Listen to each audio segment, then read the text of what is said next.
Thank you for tuning in to the GSMC Basketball Podcast presented by the GSMC Sports Network. I'm your host, Nelson, here on this very grim Tuesday morning, Tuesday afternoon, and it's even especially grim because of what happened last night, unfortunately. So I'll be going into the first segment is going to be going into the playoff games. So segment 1 is going to be about the Celtics series. They went up 3-1 last night after winning, and Cavs didn't have Donovan Mitchell, so I will talk about that. Then in the second segment, we are going to talk about the OKC and the Dallas Mavericks and their series. OKC was able to tie up the series 2-2 now, and they're headed into OKC for Game 5, so I'll be talking a little bit about that. Then in the third segment, Bronny has been eligible for the draft. I saw the clip of him participating in the combine, so I'll talk a little bit about that. And then in the fourth segment, we're going to talk about Caitlin Clark and how she makes her WNBA debut tonight at 7:30. It's a really awkward time, especially with the playoffs going around, but, it's still her debut. I'm sure there's going to be a lot of people tuning in. There's also a special fifth segment now in this show, so stay tuned after the fourth segment to hear what that is. But before I begin with the first segment, I'd like to remind everybody to please use the link in the description to get your comments recognized, or the link displayed below the ticker on every single show segment.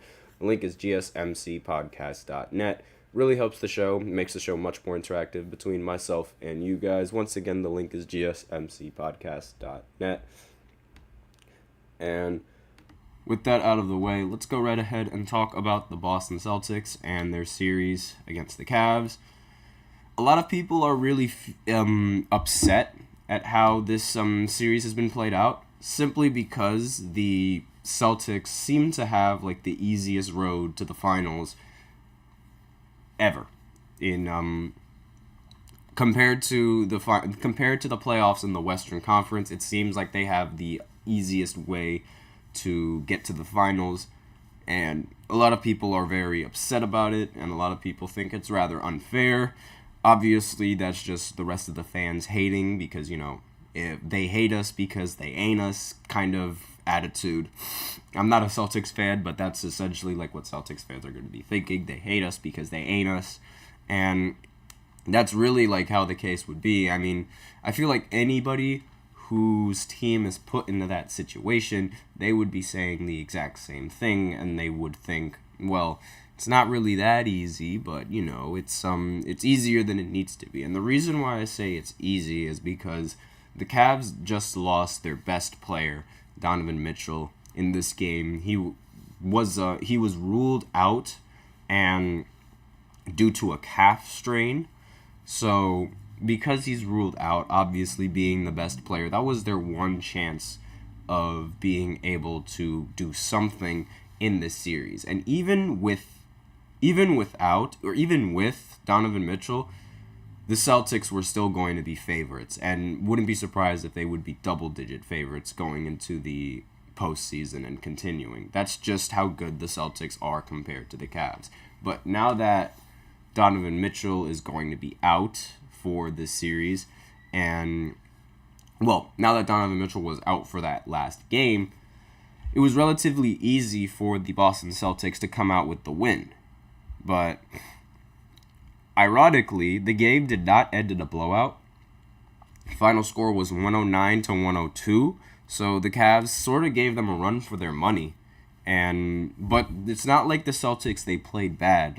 It's not like the rest of the team played bad. Tatum, he ended the game with 33 points and 11 rebounds, so very impressive. Jrue Holiday ended the game with 16 points, 7 rebounds, and 5 assists. And Jaylen Brown ended the game with 27 points, along with 8 rebounds.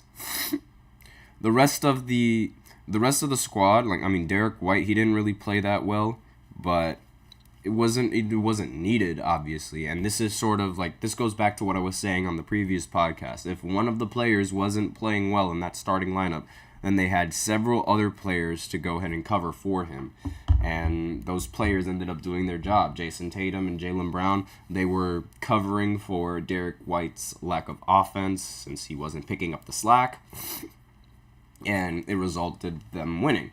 Now, obviously, when for some reason Darius Garland, he decides to remember that he's the second option on the team and scores 30 points in this game with 7 assists. Max Strus scored 15, 7 and 7. Evan Mobley ended the game with 19 and 9. Karis LeVert ended the game with 19. And that was basically it in terms of scoring for the Cleveland Cavaliers. And they really needed Donovan Mitchell in this game if they wanted to make a statement in this series. And not having Donovan Mitchell in the lineup and relying only on Darius Garland is not ideal for the Cavs. And LeBron was in attendance in this game. He got a standing ovation from the Cavs and the fans. And somebody even joked saying that they're going to need 40 minutes from LeBron James if they have any chance of coming back from this. It's obviously like LeBron, the franchise's best player, and was arguably the biggest competition towards the Boston Celtics. LeBron would always beat the Boston Celtics every single time, except for that one time when the Celtics had the big three with Paul Pierce and Kevin Garnett, and he lost early in the second round. After that, LeBron has basically trampled the wiped the floor with the Boston Celtics. He's walked over them several times in the postseason, and now the tables have sort of turned to where now the Cavs are the ones getting walked over by the Boston Celtics. So this is 8 brutal years of torment taken out on the Cavs, essentially. So I don't really see this series going on to having more than 5 games. The series is now going to be moved over to Boston for Game 5, and I feel like that's really the death sentence for the Cavs. There's like nothing they can really do to sort of come back. Assuming that Donovan Mitchell is still injured and still out with his calf strain, don't really see the Cavs making much noise in this postseason against the Celtics. And it's really unfortunate given how this team is like incredibly talented and it has the players, but it's just Donovan Mitchell can only do so much. And the Celtics are expected to play in the next series. They're expected to play either the Knicks or the Pacers. And given how the Knicks are struggling against the Pacers, I don't even think the Knicks are going to be a good enough competition for the Celtics with their lineup and how they've been playing so far. And then with the Pacers and the Celtics, they're going to match their pacing, and they're really just it's going to be the team on which team could hit more threes and which team could hit them faster in the next series if they do play against the Boston Celtics, if they do play against the Pacers. But the Celtics team right now, they have like a really, really easy road to the finals compared to the Western Conference. Like, obviously, it's not easy to make the finals, and I don't like the statement that a lot of the fans are making, saying that like, oh, the Celtics, they have an easy road. No road to the playoffs is easy, and anything can happen at any given time. I mean, look at the Celtics. They didn't have Kyrie Irving in 2018, yet the Celtics core was able to, like with Tatum and Brown, before they even entered into their primes, they were winning in the series, and they managed to make it all the way to the Eastern Conference Finals, and they were one game short of winning and going all the way, but LeBron had other plans, obviously. And since then, the Celtics, they've just been successful throughout the entirety with Jaylen Brown and Jason Tatum. They've been good for a very long time, and it seems like out of all the times that they've been good, this one right here is where they have the utmost certainty to make it all the way to the finals. Almost utmost certainty. And that's sort of why a lot of the fans are saying that this road to the finals is relatively easy. And I don't think any road to the finals is easy unless you're the Golden State Warriors with Kevin Durant. That was an easy finals. That was an easy road to the finals in 2017. They swept through every single team except for the Cavs. And the only reason why they didn't even sweep through the Cavs is because everybody on the Cavs in Game 4 wanted to shoot the lights out. and they were able to win that one game, but unfortunately it wasn't enough and they ended up losing. That right there, that was an easy road to the finals, because Steph Curry, Klay Thompson, Kevin Durant, Draymond Green, and whoever that center is, didn't matter who that center was, Iguodala coming off the bench, Sean Livingston coming off the bench, all of these great players, Hall of Fame players that were on that Golden State Warriors roster, that was the easiest road to the finals, without a doubt. And saying that this one right here with the Boston Celtics is an easy road to the finals, I wouldn't necessarily agree with that. And not to mention, when the Warriors were playing in the playoffs in 2017, Kawhi Leonard actually got injured against the Spurs, which also made their road to the playoffs just that much easier. And similar to how in this series Donovan Mitchell has been injured and ruled out. So that's basically all I have to say on this series. So with that, we are out of time for this first segment. So now I will go ahead and go into the second segment, where I talk about the Thunder and the Mavericks and their series, respectively. So I will be right back after this short break.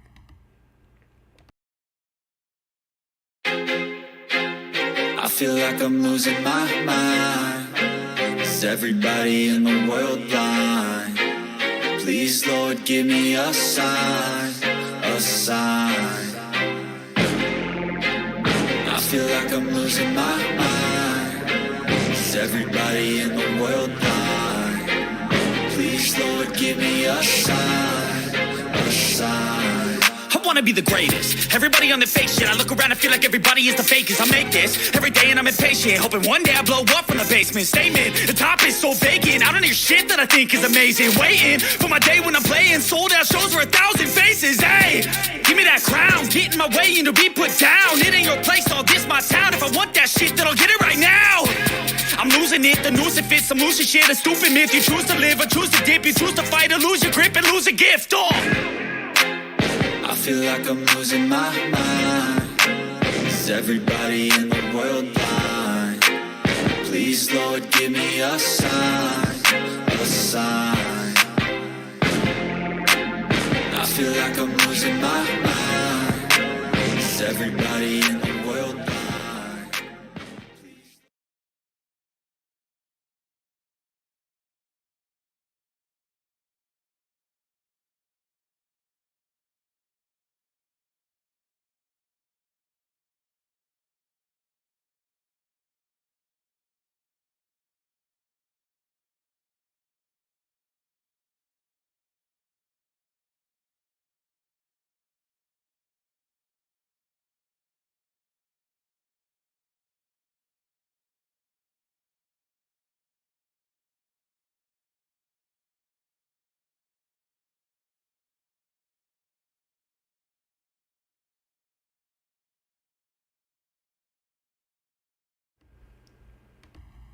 And we are back with the second segment of the GSMC Basketball Podcast, presented by the GSMC Sports Network. And in this second segment, we are going to be talking about the Oklahoma City series against the Dallas Mavericks. They ended up tying the series, but before I begin, I'd like to remind everybody to please use the link in the description to get your comments recognized, or the link displayed below the ticker on every single show segment. The link is gsmcpodcast.net. Really helps the show, makes the show much more interactive between myself and you guys. Once again, the link is gsmcpodcast.net. And with that out of the way, let's go right ahead and talk about the OKC series against the Mavericks. I apologize for all of you guys. I am a little bit stuffy. The allergies are getting to me really, really badly. But without further ado, the Thunder ended up tying the series against the Dallas Mavericks. The final score was 196, and this was not a very good outing for the Dallas Mavericks. Towards the end of the game, Luka Doncic needed to hit 2 free throws in order to tie the game and send it into overtime, but unfortunately he went 1 for 2, and his missed free throw costed the Dallas Mavericks the game. Now, this is a sort of a big problem because, like, Luka is supposed to be the best player on the Dallas Mavericks. And right now, it's starting to look like Kyrie has been the best player in this series and the previous playoff series that they were playing. Luka has been very inefficient in a lot of these games. And obviously, that inefficiency is really hurting the team. Especially last night. Luka shot 6 for 20 from the field. And he only got 18 points. Granted, he ended the game with 12 rebounds and 10 assists, so that's a triple-double. But, 6 for 20 from the field, that is doing nothing but hurting the team. Like, you can't take 20 shots and then only get 18 points. And on top of that, miss the game-tying free throw that would have sent the game into overtime. That is just not ideal. And it's looking really bad for the Dallas Mavericks and really good for the Thunder. The Thunder seem to be playing very good defense on Luka Doncic and Kyrie Irving. And it's really like Lou Dort's doing a really good job, and so is Shai Gilgeous-Alexander. He's also playing very well on the defensive side of the ball. He's averaging 2.5 blocks in this series. And if he wins this series, he's going to be the first player to average 30-plus points per game, along with 2.5 blocks as a guard.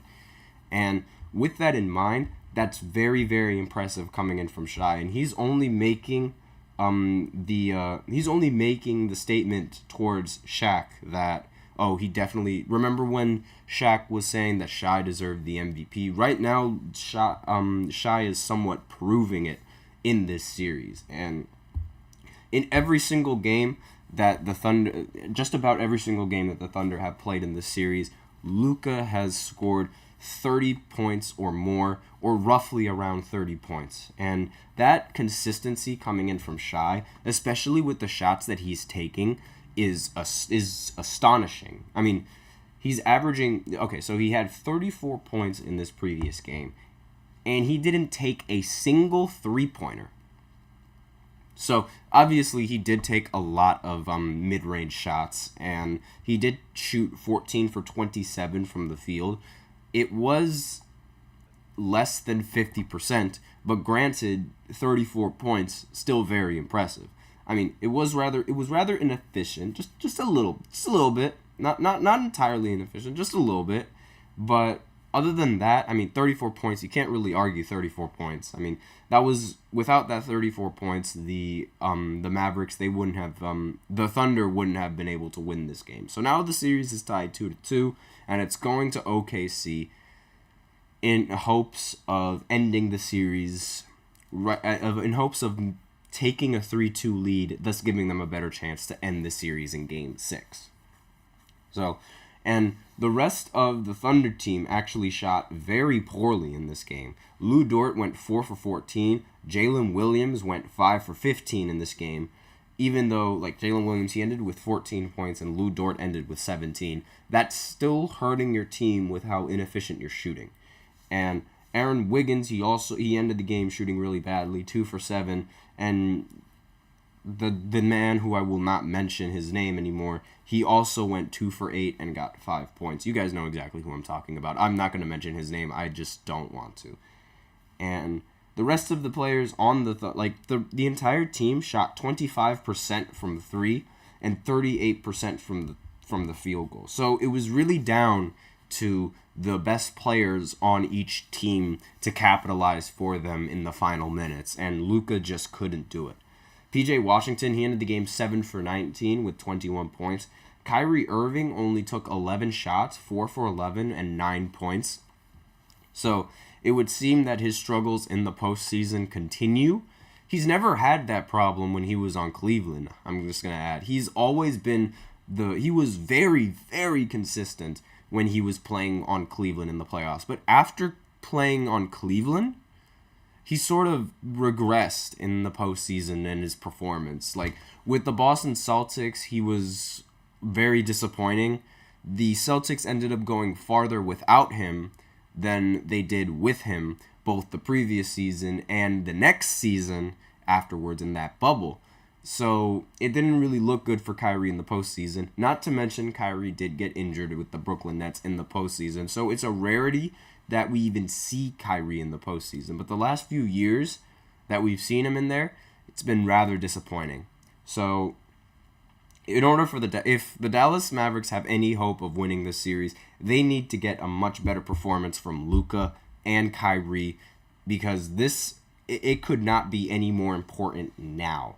I mean, they need they need to bring in their A game, and they got to bring it in now. Because if they don't bring it in now, the series is going to be over. Because Shai has already brought his A game. He's been playing with his A game since the beginning of the series. And it's honestly so impressive how he's able to score this many points, taking nothing but mid-ranges and taking no three-pointers. Like, it's similar to Michael Jordan in the sense that Michael Jordan wasn't a very good three-point shooter, but he was a phenomenal scorer, and he would score a lot of points in the mid-range area, in the paint, everywhere around the court. Like, that was Michael Jordan's game, and it seems like Shai is mimicking it a little bit towards, like, in the sense of his shot selection and where he takes a lot of these shots. I mean, they go in at a very, very frequent amounts, and it's very interesting, especially now in this league where everyone takes a bunch of three-pointers. Here you have Shai Gilgeous-Alexander, who's working inside the arc as a guard as opposed to working outside the arc, something that we see coming in from a lot of point guards like Halliburton, Trae Young, Steph Curry, Luka, Kyrie, just to name a few guards that actually play outside of the perimeter. I mean, Kyrie also takes a bunch of mid-ranges, but he also takes a lot of threes as well. Like, Kyrie isn't afraid to take a three, but you won't see Kyrie taking one three-pointer in a game. Like, you won't ever see that. He'll take at least more than one. But Shai, he only took one three-pointer and it missed, and then he went back to the mid-range. I mean, and it's been working, so it's like you can't really say anything about his game because, like, the shots that he's making, they're going in. And the biggest problem with the mid-range was that it was an inefficient shot. And there's no need to really take a mid-range when you can take a layup and score the exact same amount of points, which is why the shift in mid-ranges went and shift to corner threes. Because those are the kind of shots that would amount to the most points, given that you're shooting a three-pointer instead of shooting a two-pointer. It's definitely high risk, higher reward for the offense, and that's really like why the mid-range game has sort of died in the NBA, and how it's even more impressive that Shai is making a living at the mid-range. Similar to how a lot of these, like, only the best of the best scorers really take these mid-ranges. Kyrie, Kevin Durant, those two right now in the league, they're the best of the best in terms of, like, pure scoring, especially Kevin Durant. Devin Booker as well, he's also a really good scorer, and they take a lot of mid-ranges. So it's no real stranger for a good scorer like Shai to take those mid-ranges, but the lack of three-pointers is even more jarring. So they go into the next series. They go into this series, and now they're going to play back in OKC, hopefully looking to take a 3-2 series lead. And we'll just have to see if Luka and Kyrie's playoff experience can outweigh the rest of the performance coming in from those players. But with that, that's all I really wanted to say about this series. So we are out of time. So now I will be going on into the third segment, talking about Bronny James and the draft combine, because he just recently participated in that, and now he's been given the green light to go in the draft. So I will be right back after this short break. Looking for your daily fix of sports talk without having to pay for it? GSMC Sports Network is available on YouTube. Just search GSMC Sports Network.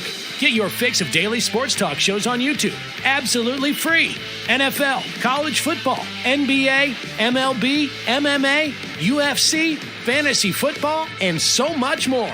GSMC Sports Network has shows running all day long, with new sports shows starting every 2 hours. Just like on your favorite cable sports channel, except GSMC Sports Network is absolutely free. Just search GSMC Sports Network on YouTube to catch one of your new favorite shows, like the GSMC College Football Podcast.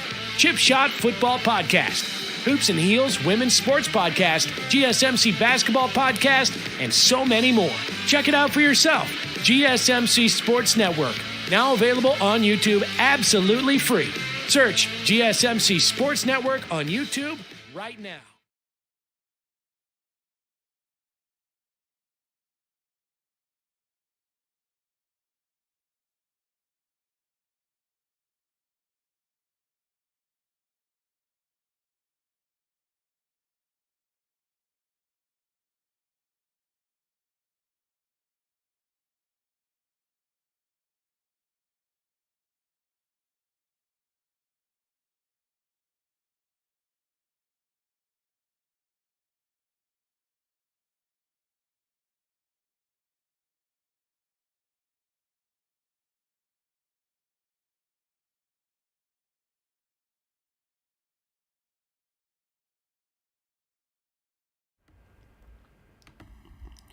And we are back with the third segment of the GSMC Basketball Podcast presented by the GSMC Sports Network.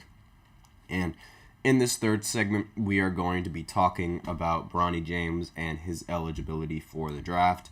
So, the reason why this is such big news is because previously, Bronny James, he suffered from cardiac arrest, and it was unsure whether or not he would be available to, or like he would be good to play basketball again in college, but it would seem that that would flip on his head, and it turns out that Bronny was eligible to go play in college, and now that he was eligible to play in college, he's looking to go participate in the NBA draft and hope to get selected by a team.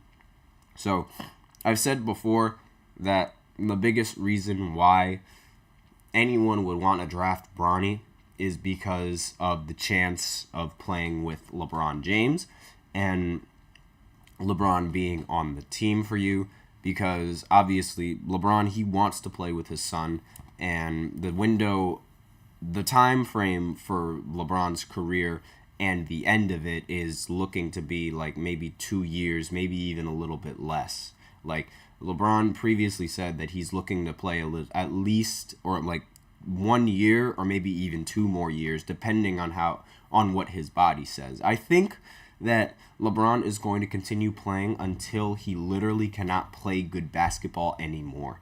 And that's looking to be, like, the frame within that is looking to be, like, maybe 1-2 years.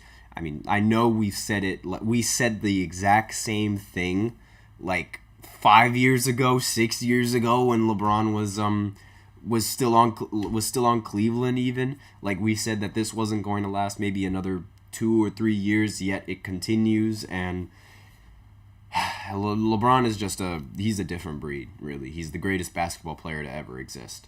And obviously, the offspring of the greatest basketball player to ever exist is going to get a lot of attention. Now, I watched the clip of Bronny in the draft combine, and he was really good. Like, he's a very good three-point shooter, and we already know his defensive prowess in college. Like, his defense in college was very, very outstanding as well. So he's looking to be, for now, a spot-up threat along with the role of a defender. So it's like he's going to be a two-way spot-up in that sense. And he's only going to get better. Like, a lot of people think that he should have waited a little bit and develop his game in college before going into the NBA. But it's not like he's not going to have any kind of coaches to help coach him through the process of being an NBA athlete. Not to mention, LeBron is his father. So he's already got the coaching from his father, who's played in several different eras of the NBA. And, there's an ESPN notification literally about Bronny right now. Let me just go ahead and open that and see what needs to be said. Jesus, can I just open it? All right, so yeah, like the draft combine is focused on Bronny, and simply because it's not like Bronny is a very good prospect. It's literally just because of LeBron James and his status in the NBA. And obviously, you're going to get a lot of attention if you are the son of the best player, and you're going to get a lot of criticism. But just judging off of the draft, he also had a very good vertical, I should say. His vertical jump was very good. I don't remember the exact score of the vertical jump, but I'm gonna see if they just uploaded it and they posted the results. So he does have he has a 40.5 inch vertical, which is 4th among all players in that draft. So that's very, very good for excuse me. That's very good for somebody who wasn't really looked on in the draft combine as that highly.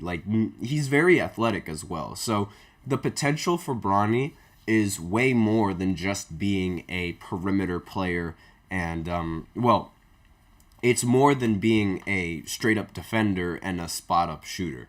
Given that athleticism, he can do a lot more than meets the eye. And I don't really think he's going to stay in the role player position when he goes into the NBA as of right now. I feel like he's going to develop his game to make it similar to his father. Obviously, it's going to be very difficult to be exactly like LeBron. But, I mean, if there's anyone that could do it, it would be his own son, given the coaching and the experience that LeBron has. He can easily tutor his son to know exactly what to do in every single situation imaginable in the NBA. LeBron literally plays chess with the defense at times.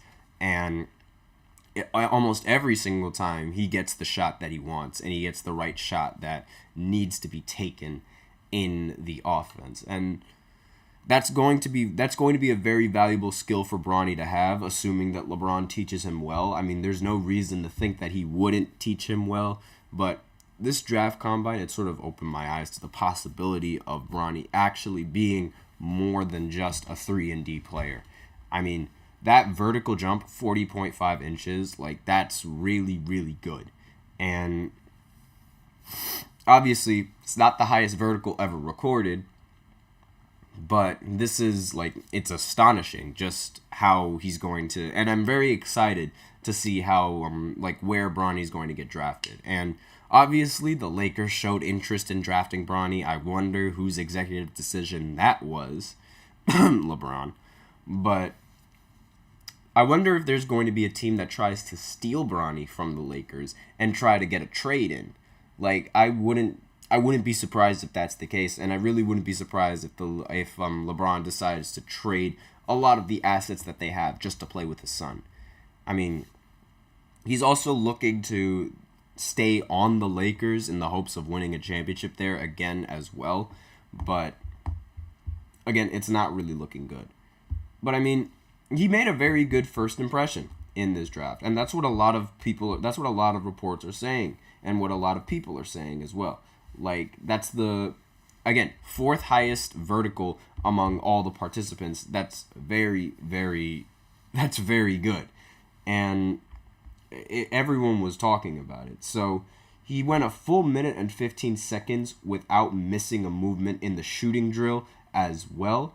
And he wasn't tired whatsoever. The 3-point shooting drill was really, really impressive from Bronny. I mean, I think I only saw him miss 6 shots in the clip, and he took around 20 plus shots in the draft combine. So he's a very, very good 3-point shooter, and he's listed as 6 foot.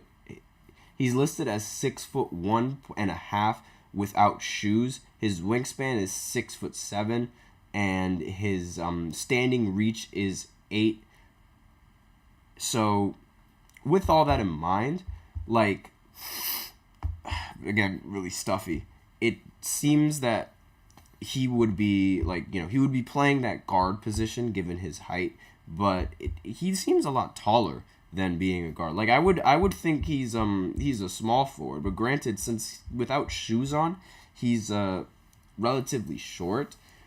I mean, he's probably going to play in the guard Like, he's been listed as 6'4" everywhere in the draft combine. So it looks like he's going to be assuming that role as a guard. But having a 3-and-D guard, it's going to be similar to Patrick Beverley, if that's going to be his ceiling. So I really don't think that that's what the ceiling is going to be for Bronny.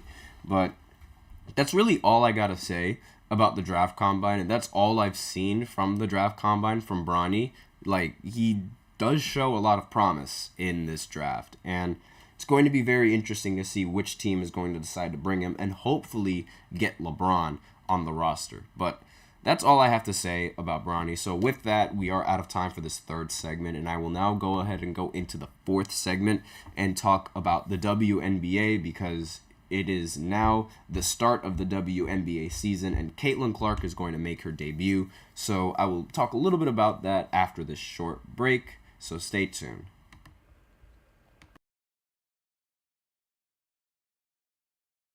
For the best and latest podcasts available anywhere, go to the podcast app on your cell phone and type in GSMC to access free content-rich podcasts on health and wellness, book reviews, sports, entertainment, relationships, social media, movies, technology, finance, and even weird news.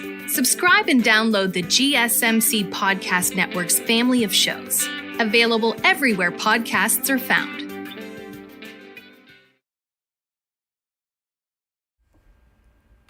And we are back with the fourth segment of the GSMC Basketball Podcast, presented by the GSMC Sports Network.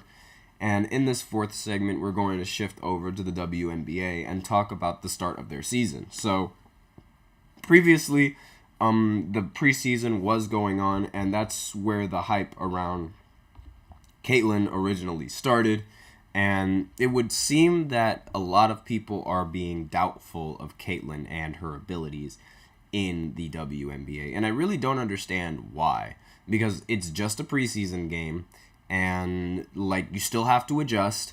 It took Victor a couple of games to adjust, and here he is winning unanimous Rookie of the Year after adjusting. Like, that's what a lot of these players need. You're not going to go into the big leagues and immediately perform like that. Like, that's just a fallacy. Like, there's only a very few people that can do that. And you really need, it's unfair to give a player that small of a window and that small of a time frame to decide whether or not they're good. And you really need to give them time to somewhat adjust.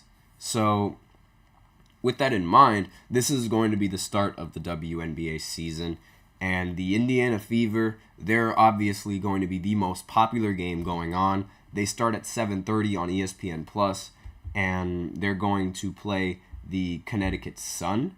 But really, the big focus is going to be on Caitlin and her debut with the Indiana Fever. They completely changed the venue of where the games were going to be played to allow more people in the stands and to allow more people to experience Caitlin with their very own eyes. She's a very talented basketball player. It doesn't matter whether you're a guy or a male or a female.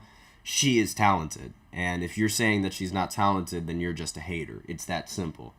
But it would seem that, like, I really don't like how the WNBA season starts now. Like, I really think it's a very awkward time for the season to start. Because, again, it's in the middle of the NBA playoffs. And with the stipulation around women's basketball already, it's going to be very difficult to attract many viewers into these games over the playoff games. Like, the game, the Indiana Fever, they play at 7:30, but guess who also plays at around 7:30, 7 o'clock? The Knicks.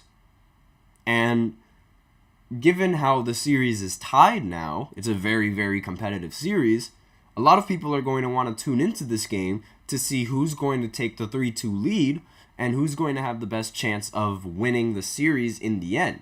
Like, it's a very awkward time to start the WNBA season, and that's partly like why the WNBA hasn't been able to gain much traction with when compared to the NBA, because their season starts right in the middle of the playoffs. And I think that's a little bit of an unfair start for them.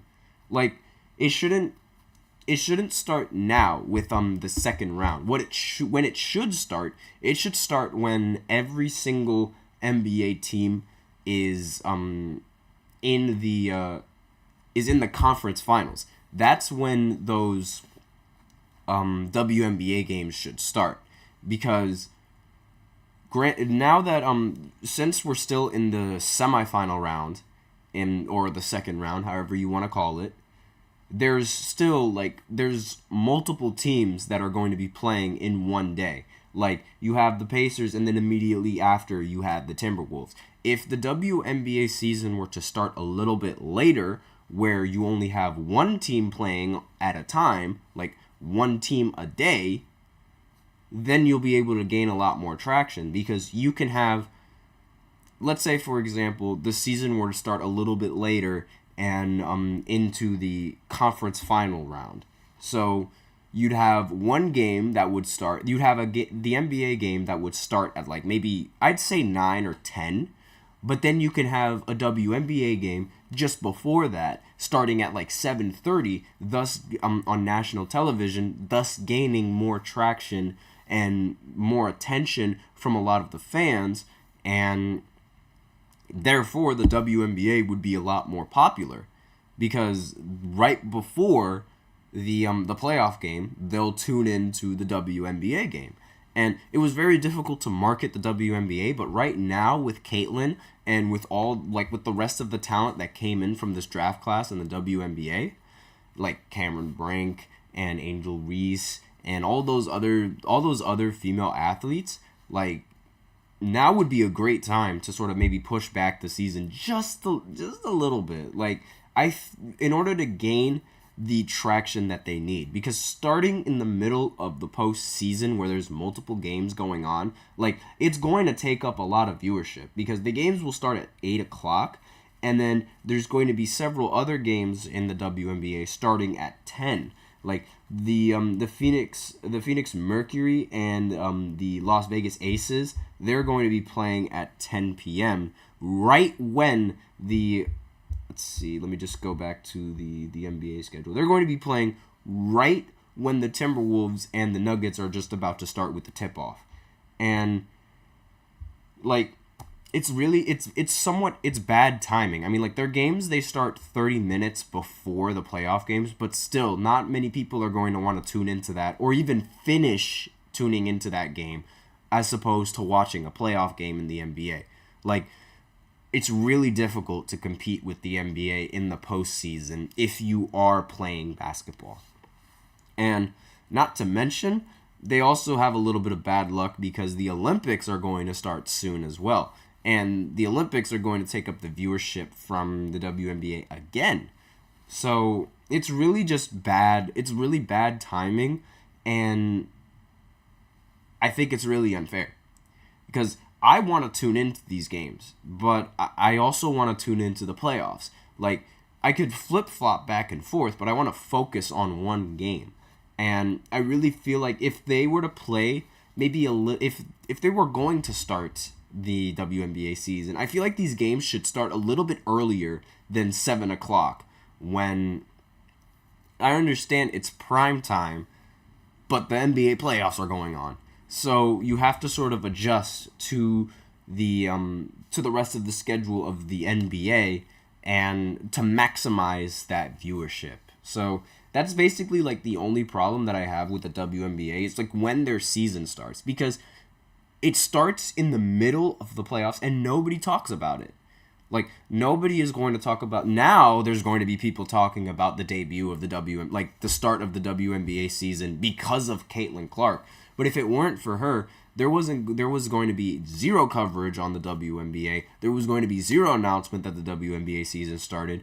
And it's more like, oh, the WNBA just started. Wow, what a coincidence. Like, it's not a big thing. And I feel like that's a very, very big problem with the WNBA, and why, like, their marketing team and their scheduling is really, really bad. Like, you can't have these WNBA games happening the same time as the NBA games are going on. You just can't. And you're never going to gain any traction doing that. And that, honestly, it makes that sort of opens my eyes as to why the WNBA hasn't been as popular. It's partly because of when the season starts. Granted, the WNBA, in my opinion, never had a player as talented as Caitlyn before. And I know Caitlyn hasn't played a game in the WNBA yet, but I mean, come on. If you guys don't think she's going to be the best player in the WNBA, I think there is something wrong with you. She moves completely different from every single WNBA player that I've seen. She shoots completely different than any other WNBA player that I've seen. And I've watched several clips, and I've watched a lot of these games to tell you guys that she moves different. Like, she is different. And her and Juju, they both move different. They move like they've played with professional men players before, and they know how to get a bucket on them. They just move differently. They aren't clumsy. They're clean. Their jump shot is clean. Like, everything about them is clean. And those two women, they're going to elevate a lot of these WNBA players. And a lot of the WNBA players, they were hating on Caitlyn because it's like, I don't know why these WNBA athletes were hating on her. Like, I'd understand like the team, but because they might be a little bit jealous. The same thing happened to LeBron when he was on the Cavs. Like, nobody expected, every single one of his teammates doubted him, and he completely proved the doubters wrong. But other players, they gave him praise. Like, they would hope for the best in everything. And all these women athletes, they were hoping for the worst with Caitlyn. And I really don't understand why that is. Like, she's going to elevate your league, and here you are just putting her down, and like not even trying to show her any kind of respect. Like, they were talking like, oh, that stuff's not going to fly in the WNBA. Yes, it is. I'm sorry, but yes, it is. Like, her gameplay, her game style, and like her style of play, it will work in the WNBA. Nobody in the WNBA is going to be able to check her. Mark my words, no one in the WNBA is going to be able to guard her. Period. Done. She's that good. But that's basically all I have to say about the WNBA and their games. And again, I really wished that they started at a completely different time. Like, they could have started the games at like 3:30. Like, they start the playoff games at around 3:30. I mean, I understand it's still a work day for some people, and it's still a work day for like and it's still a school day for some students as well. But I mean, 3:30 or maybe even 4 o'clock or 5, that sounds like a rather decent time to start these games right before the postseason games going. So you have WNBA, and then immediately after that, you still have more basketball, but it's playoff basketball. Like, I would really like that format to watch these games. But that's essentially all I have for this fourth segment. So now I will go ahead and go into the fifth segment, where I talk about the Atlanta Hawks recently getting the number 1 pick in the draft and what I think they should do with it. So I will be right back after this short break.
And we are back with the fifth segment of the GSMC Basketball Podcast, presented by the GSMC Sports Network.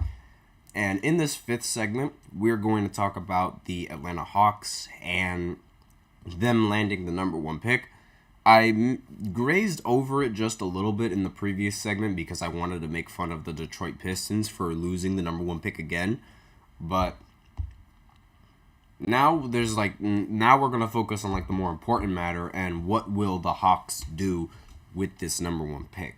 So this is the first time that the Atlanta Hawks won the draft lottery, and how they'll use the number one pick is going to be very interesting. A lot of people thought that since they did have the number one pick, now the trade talks around Trae Young and DeJounte Murray would stop, but they've actually increased since the draft since they got the number one pick. So, it only added more fuel to that fire. So, some of the biggest names in the NBA media are suggesting that this could make Atlanta even more willing to deal to make trades for Trae Young, since they would be able to build around the number one pick in the draft. So, and there's some quotes that I do have. They had DeJounte Murray in trade talks. I think the possibility of trade talks, including Trae Young, in the spring and into the summer are very real too. This was ESPN's lead NBA insider, Woj. This is what he said. So, and another quote was, their choice and the Hawks' ascent to the number one pick immediately casts a further uncertainty about this unsettled class of players. This is Jake Fisher of Yahoo Sports. Atlanta was already widely anticipated to be one of the more active teams of the offseason, having explored the trade market for all-star point guard DeJounte Murray prior to February's trade deadline, league sources told Yahoo Sports. And there's a growing belief among rival teams that this summer will also put all-star Trae Young on the league's trade block. So, what will they do with the number one pick? And what will they do with Trae Young? So, me personally, I don't think you should trade Trae Young. I really don't think you should trade him.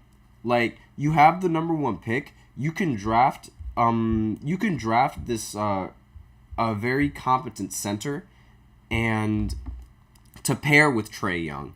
And we saw Trae Young, what he could do with Clint Capella as a very solid option, before Clint Capella fell off. He made it to the Eastern Conference Finals. And trading someone that averages 25 and 10 is just not ideal for any franchise. I really don't think you should trade someone who averages those kind of numbers, because he could definitely be a number one or number two option on a championship winning team. And simply trading him away, I don't think that's the best move. I don't think that's the best move for them.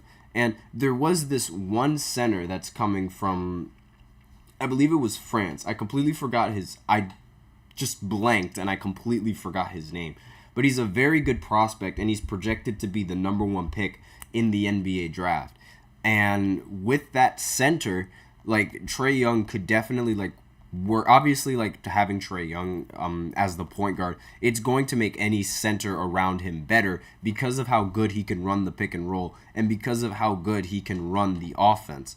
And with all of that in mind, I really don't think you should trade Trae Young. I feel like they should use this number one pick, or if anything, maybe even trade the number one pick to try and continue to build around Trae Young. I understand that the previous seasons haven't really been all that interesting with Trae Young, and they haven't really been anywhere near the same monster that they've been in the postseason when they did go to the Eastern Conference Finals.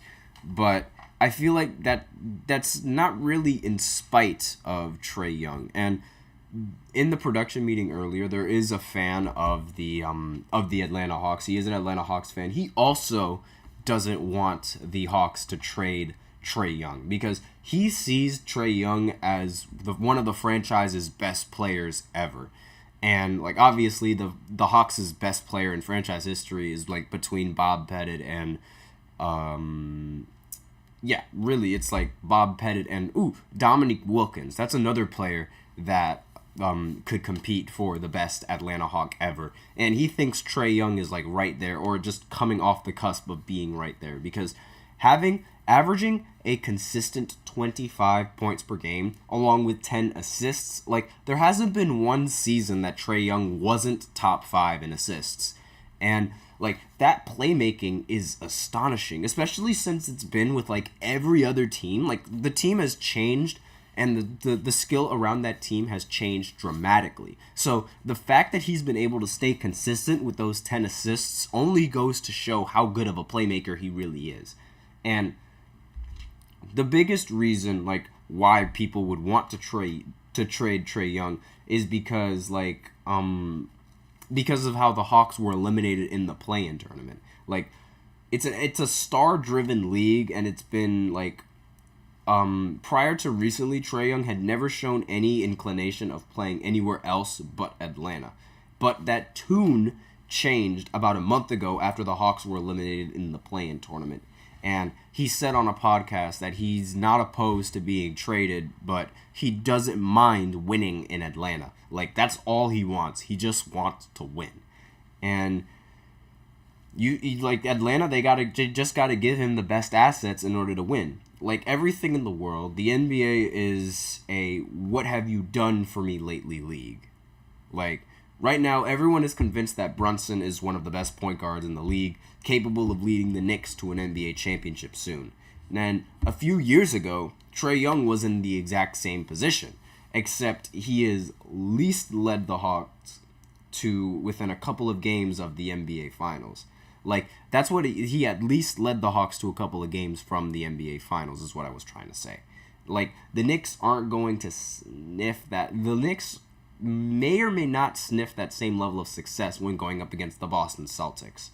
I mean, like, going up against the Celtics, I wouldn't be surprised if the Knicks get swept, especially with how they've been playing against the Pacers.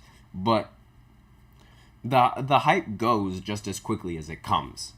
And that's sort of why like the Trae Young hype has died down for a couple of years, because he had that very good season going into making it to the Eastern Conference Finals and almost beating the Milwaukee Bucks, but that wasn't the case. And again, I don't think they should trade away Trae Young. I really don't think they should trade Trae Young. I feel like they should get rid of DeJounte Murray, if anything. Like they should,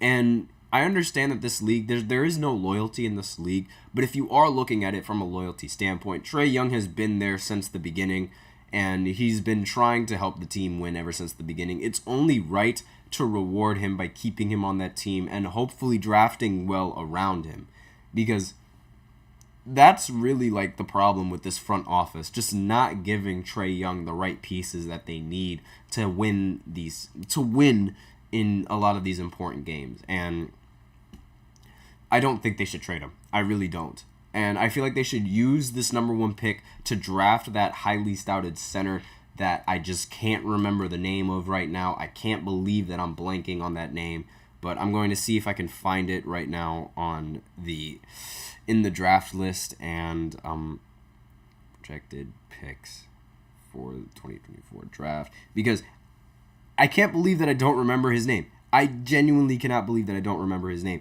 Alexander Starr. Yes, that was his name. Jesus, I can't remember anything. Good Lord. But yeah, he played for Kentucky, and he was that really tall kid. He was very fluid. He's 7'1". He's very mobile. I think if they draft him and they use him as the center around Trae Young in the pick and roll, I feel like that could be very dangerous, especially if he could develop his game. So that's what I expect to see happen in the off season, but we'll see going into the future. But that's all I have to say on this 5th segment, and that's basically it for the show today. So thank you for tuning in to the GSMC Basketball Podcast presented by the GSMC Sports Network, Your support means a lot to us, so please remember to subscribe to the show and leave a positive review. It really does make a difference. We also invite you to follow us on Facebook, Twitter, TikTok, and Instagram for more content and updates. And as usual, please remember to use the link in the description or the link displayed below the ticker on every show segment to get your comments recognized. The link is gsmcpodcast.net. Really helps the show, makes the show much more interactive between myself and you guys. That's all I have for this show, ladies and gentlemen. Thank you so much for tuning in. And as always, take care.